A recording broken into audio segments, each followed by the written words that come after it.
La Creu de Sant Joan de les Abadesses és una de les obres més importants de la primera orfebreria gòtica catalana.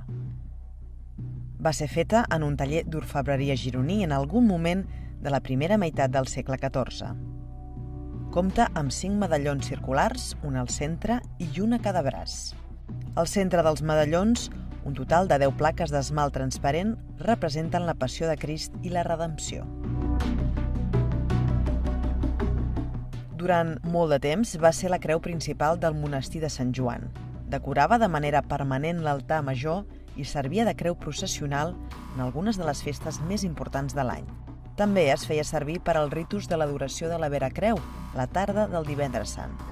Aquesta creu, que va ser durant molt temps la més important del monestir i va tenir uns usos litúrgics rellevants, segons la documentació que coneixem, és molt característica per la seva forma patent, que és aquesta forma amb els extrems dels braços eixamplats i amb els medallons, que és una forma d'origen bizantí, per tant és una forma molt antiga, molt arcaica. La creu, però, no és tan antiga. La creu data de principis del segle XIV i, de fet, forma part d'un conjunt de creus que ja va estudiar mossèn Gudiol a principis del segle XX i que són creus produïdes en un taller, sospitem, de la ciutat de Girona en aquesta primera meitat del segle XIV i que són les primeres de l'orfebreria gòtica catalana.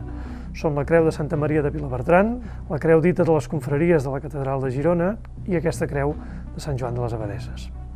Altres característiques destacables de la creu són els materials amb què està feta.